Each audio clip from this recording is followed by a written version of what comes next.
인천제일교회 성도님 여러분 반갑습니다. 영상으로 만나는 한국교회 처음 이야기.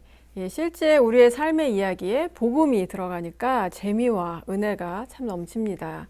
오늘은 그 6번째 이야기, 이 선한 사마리아인의 발자취입니다. 우리 주위에 드라마나 뉴스에서 착한 사마리아인의 법이란 용어를 듣곤 하는데요. 이 착한 사마리아인, 우리 성도님들은 너무 잘 알고 계시죠? 이 예수님의 비유의 말씀을 통해서 사용되어 온 용어인데요. 사실 예수님께서 이 이야기를 하시기 전에 그들에게 사마리아인 하면은 나쁜 사람, 상종, 목탈, 불유, 또 믿을 수 없는 사람들 이렇게 여겨져 왔었습니다. 그런데 이 자기만 옳다고 여기는 한 율법학자가 예수님께 누가 나의 이웃인가 이렇게 질문하죠. 그때 예수님께서 비유를 들어서 하신 말씀을 계기로 이 사마리아인에 대한 인식이 바뀌게 되는데요. 예수님의 그 말씀 때문에 이 사마리아 사람 하면 그 앞에 선한, 착한이라는 수식어가 따라붙게 되고요. 그동안 인식되어 왔던 나쁜 사마리아인이 좋은 사마리아인이 됩니다. 그리고 이 예수님의 복음이 전파되는 곳에는 이렇듯이 주님의 말씀으로 변화돼서 이 선한 사마리아인이 된 사람들의 발자취가 계속 이어져 왔습니다. 우리나라 초대교회 역사 속에서도 그런 선한 사마리아인의 이야기가 많이 전해져 오는데요. 이 시간에는 이 두 곳의 선한 사마리아인의 이야기를 이렇게 전해드리도록 하겠습니다. 스크랜턴, 미 감리회 소속의 의료 선교사인데요. 이 스크랜턴 선교사는 1885년 5월에 우리나라에 들어와서 서울 정동에 병원을 차리고 찾아오는 환자들을 진료하면서 복음을 전했습니다. 이 정동은요, 서울 성안에 위치했고요. 양반들의 기와집이 많았고 또 경희궁, 경운궁 같은 궁궐이 있었고 또 미국을 비롯해서 영국, 독일, 프랑스, 러시아 이런 영사관이 있어서 외국인이 거주하기에는 적절한 곳이었죠. 더욱이 고종 황제가 이 스크랜턴의 병원에 시병원이라는 이름까지 지어서 내려보냈는데요. 한자로 시는 이 베푼다라는 뜻을 담고 있어요.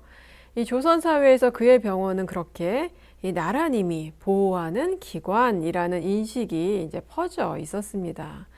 그렇기 때문에 스크랜턴에게는 이 정동이 마음 놓고 활동을 할 수 있는 안전한 공간이었겠죠. 그런데 정동에서 병원을 시작한 지 2년도 못 되어서 이 스크랜턴이 병원을 옮길 계획을 세워요. 그는 정동에 서 있던 이 병원을 시외가 이렇게 여러 곳으로 이렇게 분산해서 이 정식 병원은 아니라도 이 약을 나누어 주면서 또 간단한 진료를 할 수 있는 시약소를 세우려고 하였습니다. 물론 시약소에 이 매서인과 전도부인 이런 분들을 상주시켜서 이렇게 복음을 전하고자 하는 선교의 의지가 더 담겨 있었겠죠. 스크랜턴은 이러한 자신의 계획을요, 미국 선교본부에 이렇게 알리는데 이를 이름하여 선한 사마리아인 병원 설립 계획이라고 이름합니다. 이 스크랜턴의 신변의 안전을 위해서는 이 정동이란 곳이 더없이 좋은 곳이었을 거예요. 그런데 그의 생각에 궁궐과 양반 저택과 외국 공사관이 즐비한 그런 정동은 병원이 있을 만한 곳이 아니었습니다. 그곳은 가난하고 병든 이들이 편안하게 오고 갈 수 있는 곳이 아니었기 때문이죠. 그래서 스크랜턴은요, 가난하고 힘없는 사람들이 모여 사는 곳, 정말 병원이 꼭 필요한 그곳으로 옮기려고 한 것입니다. 이 병원은 강도를 만나 모든 것을 빼앗기고 맞고 버려진 인생들이 사는 이 여리고 골짜기여야 했습니다. 이것이 그의 선교가 지향하는 방향이었습니다. 이에 스크랜턴은 1888년부터 새로 세울 시약소 터를 이렇게 물색하기 시작하는데요. 그런 골짜기가 곧 그의 눈에 들어와요. 그 한 곳이 바로 이 서대문 밖 애호계였습니다. 이 서대문 밖에서 충정로를 지나 이 마포로 향하는 길에 지나는 작은 고개, 그 고개를 애오개라고 불렀다고 하는데요. 지금도 그곳의 전철역 이름이 애오개역이죠. 이 조선시대 애오개는 정부에서 이 전염병 환자들만 이 수용하던 활인서가 있었던 곳이고요. 또 공동묘지, 특히 어려서 죽은 아이의 시체를 갖다 버린 곳이라 해서 사람들이 접근을 꺼려했던 그런 곳이었습니다. 또 남대문 안의 상동언덕, 이곳은요 하루 종일 장사꾼들로 북적였고요. 이 시장바닥에서 살아가는 거린 품팔이꾼 그들이 움막을 치고 살았던 곳입니다. 그리고 동대문 안의 낙산언덕, 이곳은 갓바치와 백정, 무당들이 몰려 살던 산동네였습니다. 스크랜턴은 이 서대문과 남대문 그리고 동대문 이 세 곳에 집을 마련하고 시약소 간판을 내걸었는데요. 그것이 발전해서 오늘 아현교회, 상동교회, 또 동대문교회가 되었습니다. 안전지대였던 정동을 떠나서 위험하기 짝이 없는 이 골짜기와 언덕으로 나아가려는 스크랜턴을 이해할 수 없다고 동료 선교사들이 그 이유를 물었습니다. 그때 그의 대답이 간단했어요. 그곳에 민중이 있습니다. 이처럼 스크랜턴은 이 귀족 환경을 떠나서 민중 지역으로 자리를 옮겼고요. 거기서 병들고 가난하고 소외된 사람들을 만났습니다. 그리고 그들에게 지금 부유하고 배부르고 웃고 칭찬받는 사람에겐 화가 되지만 지금 가난하고 줄이고 울고 버림받은 사람에겐 복이 되는 그 말씀, 예수님의 말씀을 전하였습니다. 그랬더니 그 골짜기에서 죽어가던 인생들이 새 생명을 얻어서 위대한 삶의 주인공이 되었습니다. 두 번째 선한 사마리아인의 이야기는요, 이 전라도 광주에서 시작해요. 전라도 광주에서 처음으로 예수 믿고 세례받은 사람, 광주교회 최초의 장로, 광주 출신 최초의 목사, 3.1운동 때 광주 만세 시위를 지도했고 또 직접 서울에 올라가서 태극기를 휘두르면서 만세를 부르다가 체포되어 2년 6개월 옥고를 치른 민족운동가, 또 별세하였을 때 광주뿐 아니라 이 전국에서 나병 환자, 결핵 환자, 거린 수백 명이 몰려와서 아버지가 가시면 누가 우리를 보호해 줍니까? 울면서 상여를 끌었던 전설적인 사회사업가. 이는 모두 광주 선교의 아버지 오방 최흥종 목사님을 수식하는 말입니다. 그런데 재미있는 사실은요, 예수 믿기 전 최흥종 이 사람은요, 동네에서 알아주는 왈패였다고 해요. 그의 욱하는 성질 때문에 사람들이 아무도 그에게 가까이 하지 않았다 그래요. 자, 때는 바야흐로 1904년 광주에 선교사가 처음 들어와서 양림동 언덕에 어린아이가 죽으면 갖다 버리던 애장터에 집을 짓고 살기 시작합니다. 당연히 동네 사람들이 두려워서 가까이 가지 않았겠죠. 그런데 최흥종은 욱하는 성질에 도대체 어떤 족속인지 알아나 보자 하는 마음에 이 양림동 선교사 집을 찾아가요. 또 선교사 일을 도와주면서 돈도 벌고 또 출세길도 모색할 겸 그렇게 선교사 동네를 이렇게 출입하게 됩니다. 그런데 이 5년의 세월이 흘러서 1909년 4월에 이 광주 선교의 개척자라고 할 수 있는 오웬 선교사, 이분이 지방 전도를 나갔다가 폐렴에 걸려서 사경을 헤매게 돼요. 이 선교사들이 급히 목포에 있던 의료 선교사 이 포사이드를 그 광주로 보냅니다. 포사이드는 배를 타고 영산강을 거슬러 올라가서 이 나주 영산포에 내리는데요. 이 선교사들의 부탁으로 영산포까지 마중 나간 최흥종은 이 말을 탄 포사이드를 안내해서 이렇게 광주로 향해요. 그런데 도중에 구걸하는 거린을 만나요. 그런데 그는 그냥 거린이 아니라 나병에 걸려서 걷지도 못하는 여자였습니다. 최흥종은 무의식적으로 피하죠.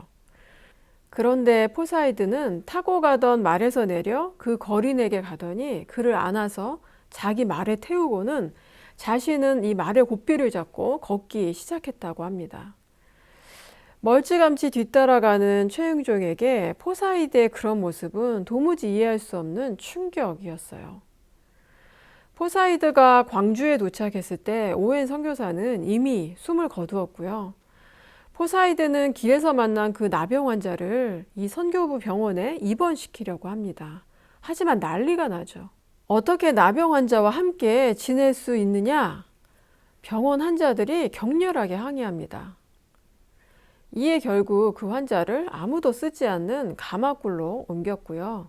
이 모든 과정에서 포사이드는 직접 그 환자를 안아서 이렇게 옮겨요. 그런데 최응종은 멀찍이서 이 모든 과정을 이렇게 바라만 볼 뿐이었습니다. 그런데 옮기던 중에 환자가 손에 쥔 지팡이를 놓쳐요. 환자가 그 지팡이를 다시 잡으려고 하자 두 손으로 환자를 안고 있던 포사이드는 최응종에게 외칩니다. 미스터 최, 그 지팡이 좀 집어줘요. 이렇게 얘기했겠죠.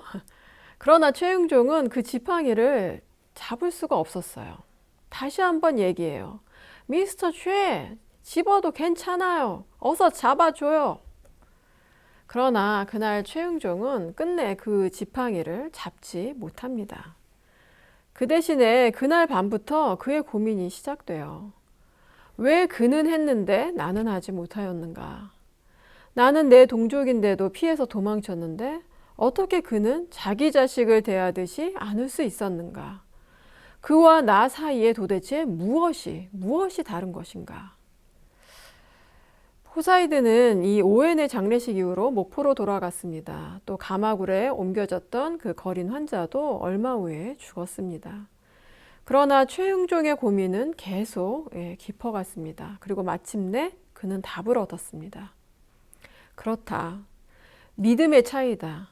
예수 믿는다는 것은 그렇게 사는 것이다. 나도 그렇게 살아야겠다. 그리고 얼마 후에 전라도 일대에 양림동 양인들이 나병 환자들을 데려다가 치료했다라는 소문이 이렇게 돌기 시작합니다. 곳곳에서 나병 환자들이 광주 양림동 언덕으로 몰려와요. 이 환자들을 최응종 그가 맞이합니다. 최응종 그는 이 무등산 골짜기에 집을 짓고 이들과 함께 살면서 치료합니다. 한국 최초의 나병 전문 요양병원인 광주 나병원, 그 나병원이 이렇게 시작되었습니다. 그리고 최응종은 나병 환자의 아버지로 이 세상에 알려집니다. 그날 최응종이 영산포 나루에서부터 가마굴에 이르는 길에서 목격한 이 포사이드의 모습은 바로 여리고에서 죽어가는 환자를 자기 말에 태워서 여관까지 데려간 이 선한 사마리아인의 모습, 바로 그것이었습니다. 선한 사마리아인의 이야기는 이 포사이드에게서 최응종에게로 이어져 재현되었고요. 그 이야기는 복음이 전해지는 자리에서 여전히 재현되어야 할 것입니다. 이 땅에 복음이 전해져서 믿음의 뿌리를 내리고 또 열매 맺는 자리에는 그렇게 선한 사마리아인들의 발자취가 있었음을 기억합니다. 우리는 이 사실을 기억하면서 한 주간 우리 가운데 그 발자취가 계속 이어질 수 있기를 믿음으로 소망하면서 예수님의 말씀을 되새겨 봅니다. 이르되 자비를 베푼 자니이다. 예수께서 이르시되 가서 너도 이와 같이 하라 하시니라. 아멘.